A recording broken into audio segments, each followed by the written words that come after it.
Та бидний харж байгаа энэ дүр зураг бол 2010 оноос өмнөх Өмнөговь аймгийн Далан задгад сувын нөхцөл байдал. Уул уурхайн баялаг ихтэж тухайн үед төрийн эрхийг гартаа авсан Монгол Ардын намын харалган оновчгүй нүдээ олоогүй шийдвэрүүд нь аймаг орон нутгийн хөгжлийг хоос чангаасан хэдхэн он жилүүд байлаа.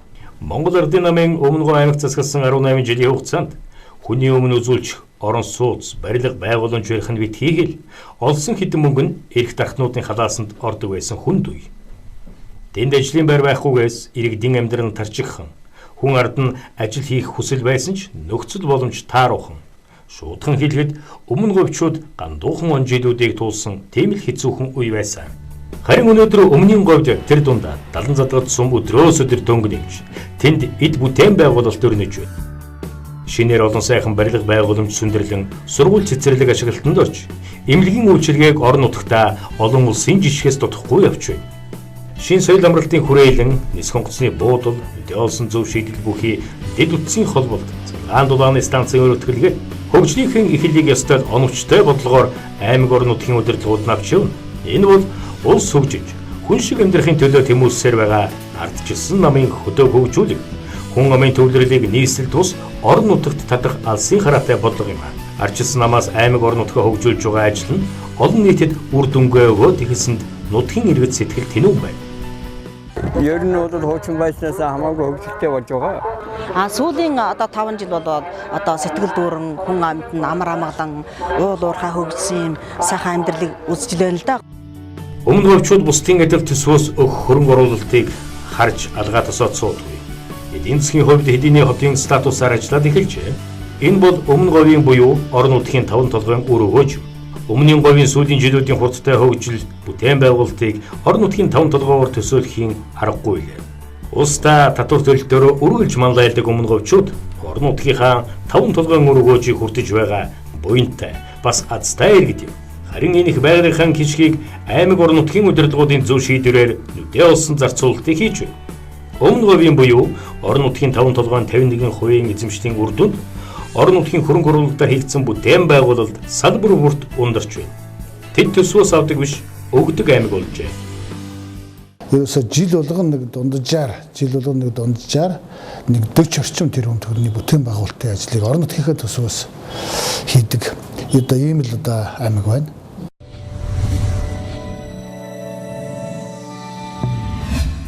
Говьчууд хувь хишгээ аваад зүгээр суусангүй. Тэнд бүтээн байгуулалт өрнөж хүн болгон гар бие оролцсон зүтгэж хөдөлмөрийн үр шимийг хүртэж байна. Ардчилсан намын ажил орлоготой Монгол хөтөлбөр Өмнөговь аймагт далайцтай хэрэгжиж байгааг дөрдөх ажлууд гэрчилнэ. Томоохон бүтээн байгуулалтыг дагаж олон мянган ажлын байр шинээр бий болж их нутагта сайхан амьдрах ардчилсан намын бодлого өмнгийн говьд биелэлээ олжээ.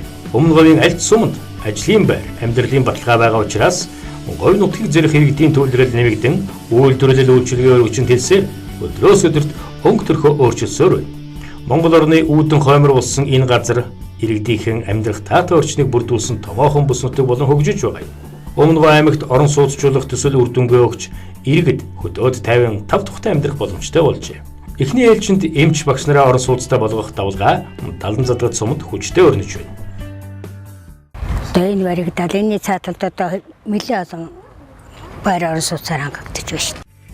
Ардчилсан намаас хөдөө хөгжүүлэх томоохон бодлогын гэрч бол Өмнөговьд өрнөж байгаа шинэ суурьшлийн бүс юм. Орон нутгийн хөрөнгө оруулалтаар хийгдэж байгаа энэ төслийн инженерийн дэд үтц, эхний ээлжийн сургууль, орон сууц, орон нутгийн удирдлагын барилгын ажил хэдийнэ эхэлжээ.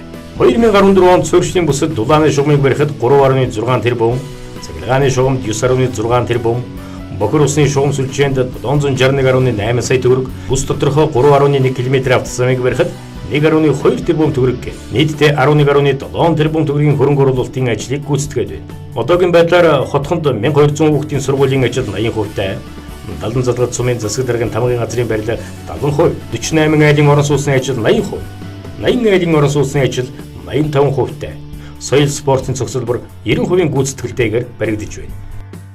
Нийгмийн дэд үтс буюу сургууль цэцэрлэг, тэгээд орон сууцны бүс, ахуй үйлчилгээний бүс гэсэн барилга байгууламжууд бүрэн хийгдэж байна. Иргэдээ орон сууцчлах ажил инхүү амжилттай хэрэгжиж 2014 он гэхтэл Өмнөговь аймаг өөрийн хөрөнгөөр 343 айлын орон сууцыг ашиглалтанд оруулсан байна. Далан задгад суманд 1 м квадрат талбайн үнийн 950-аас 1050 төгрөгөөс хэтрүүлэхгүйгээр иргэдтэй орон сууцчлах бодлого хэрэгжиж байна. Тэрч бүхэл метр квадрат нь 1050 төгрөгөөр өмнө говьчууд тохилог хаус амьдрах боломжийг орон нутгийн удирдлагууд нь бүрдүүлж чаджээ.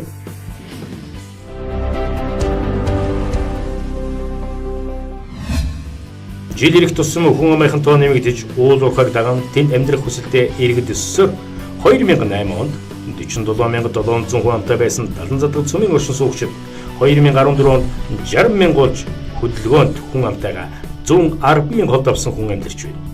Өмнө говийг зөрөх иргэдийн сууршил жил ирэх тусам нэмэгдэх ийм дүр зураг байгаа учраас эхлээд дэд үтцтэй анхаарчээ.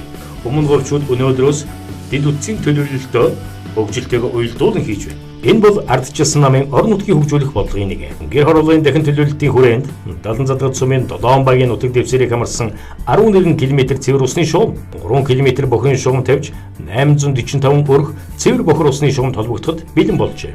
Хүн шиг амьдарч, улс шиг хөгжих сайхан ирээдүйг ардчилсан намынхан сүүлийн жилүүдэд өмнөний говьд цогцлоогод байна. Барилга байгууламжууд баригдлаа, цахилгааны их усүр нь бэлэн, дулааны их усүр нь бэлэн, цэвэр бохирын ариутгах татваргын шугам сүлжээ нь бэлэн шууд холбогдох боломж нөхцөлтэй гэсэн.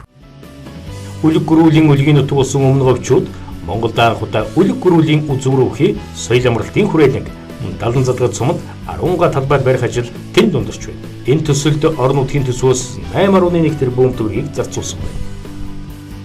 Өмнө говьчууд их бүтээн байгуулалтаараа Монгол улсын хөгжлийг хөтөж болж байгаа юм. 2014 он гэтэл түүхэнтэй хамгийн их буюу 111.9 тэрбум төгрөгийн бүтээн байгуулалтыг хийж чадсан нь орон нутгийн 5 толгойн өгөөж хишиг билээ. Боловсролын салбарт 7.8 тэрбум, эрүүл мэндийн салбарт 13.5, дэд үтцийг байгуулах, авто зам тавих, хот байгуулалтыг хөгжүүлэх, хүн амыг орон сууцчлахад 73.1 тэрбум төгрөгийн бүтээн байгуулалтын ажлыг хийжээ. Мөн 2014 онд орон нутгийн төсвийн орлогод 74.3 тэрбум төгрөгийг төвлөрүүлж төсөвт 7.5 тэрбум төгрөгийг өгсөн байна.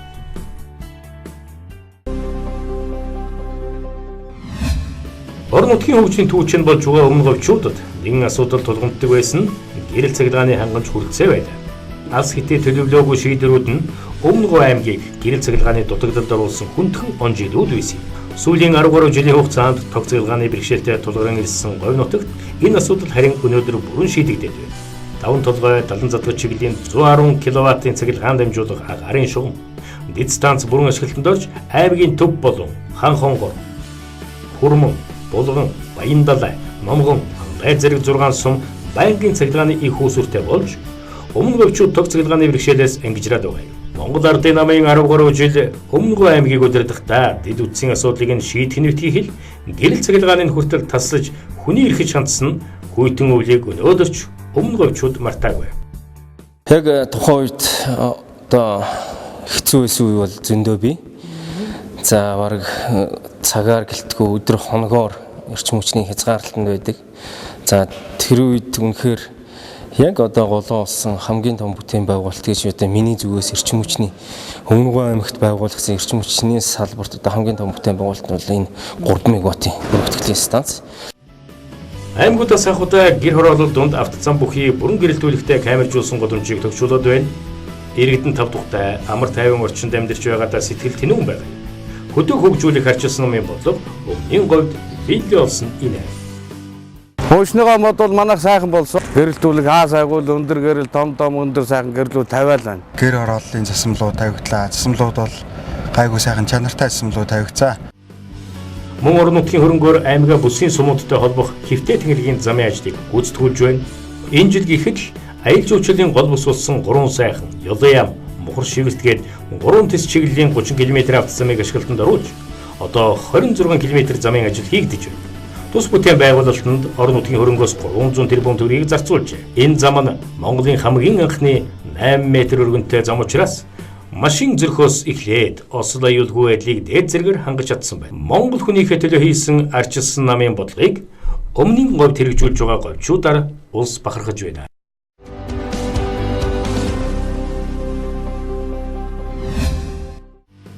Арчилсан намын ирээдүйн хойчийнхоо хөгжил хүмүүжил онцгойлон анхаарах бодлого мөн л Өмнөний Говьд биелээ болж байна. Орон нутгийн төсвийн хөрөнгөөр хүүхдийн амралт зугаалгын буян тодхон цуслан барьж байгаа юм. 1956 онд үйл ажиллагаагаа эхэлсэн энэ газрын хуучирч хилэгдсэн барилгыг нурааж, оронд нь Канада хаусыг босгох ажил ундарч байна.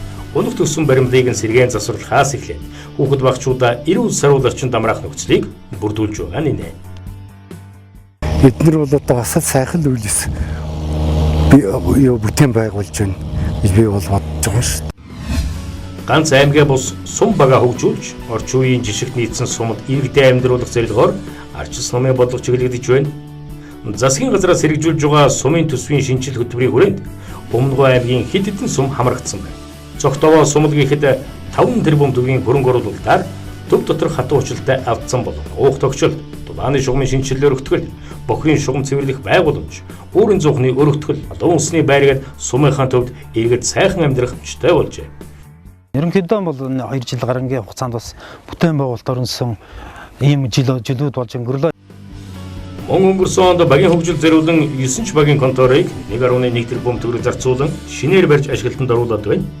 Сүүлийн 3 жилд гихтэл 58 багийн конторын барилгыг улс болон орон нутгийн төсвийн хөрөнгөөр барьж ашиглалтанд оруулжээ.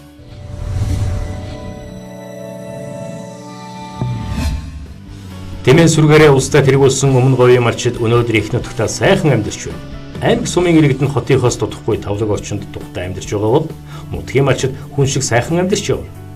Тэмээ сүргийнхээ тоогоор улстай тэргүүлэх өмнгийн говийнхан жилийн эцсийн мал тооллогоор 1.8 сая толгой мал тоолуулжээ. Одоо хинээс санаа зовох юм байхгүй.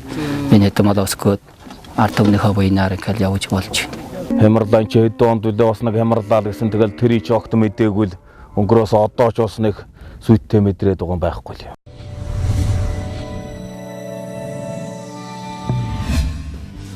Арчил намаас хэрэгжүүлж байгаа эрүүл Монгол хүн аяны хүрээнд Өмнөгов аймгийн удирдлагууд хүн амынхан эрүүл мэндийн төлөө онцгойлон анхаарч энэ салбартаа 13.5 тэрбум төгрөгийн хөрөнгө оруулалт хийжээ. Улсад ердөө 2 хүн байдаг компьютер томограф 70 задад сумд байна. Хэдэн 10 хоногоор хүлээн очирдож байж асар өндөр үнээр үзүүлдэг эсвэл хэрийн дээс алхан өчнөөн зардал гарган нарийн онц тогтоолгодог байсан хүндрэл Өмнөговчуудад алгаа. Нутагтаа боломжийн үнээр хамгийн сүүлийн өндөр наривчлалтай компьютер томографаар онцлуулах боломж бүрдэж тэд бүсийн хэмжээнд үйл ажиллагаа явуулж байна. Энэ компьютер томограф гэсэн шинжилгээ хийдэггийн төлөө Улаанбаатар хот юм уу гадагшаа явах шаардлагагүйгээр эндээ зардалгүй тэгээд маш хямд өртгөөр хийх боломжтой болоод байна. Улстай хүрэлцдэггүй диализийн аппарат 70 задгад цумын онцлогооны төв 5 байна. Боорны дутагдaltaй өвчнүүдэд өдрийн хоолноос нь чүнтэй амьдрал тэтгэдэг энэ аппаратанд орох гэж нийслэлд очир дараалан ар өөрийн хаалгаас эхлээд хүндхэн асуудал бишгүй тохиолддог гэж. Харин Өмнөгов аймгийн иргэд ямар ч бэрхшээлгүйгээр орон нутгаас шаардлагатай эмчилгээгээ авч байна. Бүсийн хэмжээнд үйлчилгээ явуулж байгаа учраас энэ аппаратанд орох гэж бүр Улаанбаатараас зорж очихоос эхлээд Дорноговь, Дундговь, Говьсүмбэр, Төв аймгаас ирж эмчлүүлж байна. Бид нэг Говьсүмбэр аймгийн чинь ингээл аппаратанд орчоол тэгэл ерөөсө 7 хоногт 3 орно ингээл орчоол гэртээ арай л хэвтэж байна. Тэгэл байж байна. Манай аймгийн удирдлагууд бол арай эрүүл мэндийн салбарт хөрөнгө оруулалтыг сүүлийн хэдэн жил маш төлхөө маш сайн оруулж өгсөн. 2 хүнийг одоо энэ эргээд энэ хүн гэдэг орчилтонд нацардсан тэмдэглэл их байж. Одоо гэрийнхэн ч гэсэн маш баяртай байдаг. Миний хүч биш л энэ аппаратны л хүч. Энэ бол хөдөөгийн иргэдийн эрүүл мэндэд аймгийн удирдлагууд нь хэрхэн анхаарч байгаагийн тод жишээ билээ. Эрүүл мэндийн салбарт ингэж орон нутгийн төсвөөс хөрөнгө оруулалт хийснээр Улаанбаатар явж эмчлүүлдэг байсан иргэдийн тоо 30% буурсан байна. Орон нутгийн төсвийн 625 сая төгрөгийн хөрөнгө оруулалтаар яаралтай төргөн тусламжийн иж бүрэн тоногдсон 3 автомашиныг Боны бүгд найрамдах Герман улсад захиалгаар үйлдвэрлэн нийлүүлж аймгийн төвөөс гадна 2 сум бүрэн тоногдсон төргөний тэргээр иргэддээ үйлчилж байна. Эрүүл мэндийн салбарт ингэж хөрөнгө оруулснаар говийн бүсийн хэмжээний иргэдийг орон нутгтаа дэлхийн жишгт нийцсэн онцлогоо эмчилгээ хийлгэх боломжоор хангажээ. Хөдөөгийн хүн амаа эрүүл сарвал өсөн тарихыг арчил ном гол бодлогоо болгож айл өрх бүрийн 6-аас 12 сартай хүүхдүүдэд сүү тарг хөтөлбөр хэрэгжүүлж өрхийн эмнэлгээр дамжуулан өгч байна. Аймгийн засаг дарга нь малчдынхан эрүүл мэндэд онцгой анхаарч малчин хөтөлбөрч хэрэгжүүлж байна гэд өмнгийн говийн эрүүл мэндийн салбарын удирдлагыг тоочоод барахгүй. Бидэнд заяасан одоо ийм сайхан ховорхон нутаг усаа бол хайрлан хамгаалъя л гэдэг. Ийм л үзэл бодлын дор бид нар ядах чинээгээр л одоо манай хамт олон манай Өмнөговчууд ажиллаж байгаа. Ийхүү Өмнөговчуудын сүүлийн 3 жил хийсэн энэ бүтээн байгуулалт арчил намын орон нутгаа хөгжүүлэх цогц бодлогын нэг хэсэг байлаа. Монгол Ардын намын 18 жил Өмнөгөө аймагт засагласан хүний эрх чандсан хөндөй сэтгэлгээг аймгийн арчилсан намын дарга Батраагаар удирдуулсан баг халж чадсан тэнгэр газар шиг ялгааг эндээс харж болно. Ардчилсан намыг засаглаж чаддгүй гэж Монгол Ардын нам улс төрхийн бүтээсэн бүхнийг хараар буддаг. Гэтэл ардчилсан намын засаглалын үед орон нутаг ингэж хөгждөг гэдгийн тод жишээ бол Монгол орныхоо үүдэн босгонд оршиж буй Өмнөгөө аймаг юм а. 5 толгой ордын хишиг 5 хошуу малын буйныг үр өгөөчтэй зарцуулж байгаа Өмнөгөөчүүд хүн шиг амьдарч улс шиг хөгжиж байна.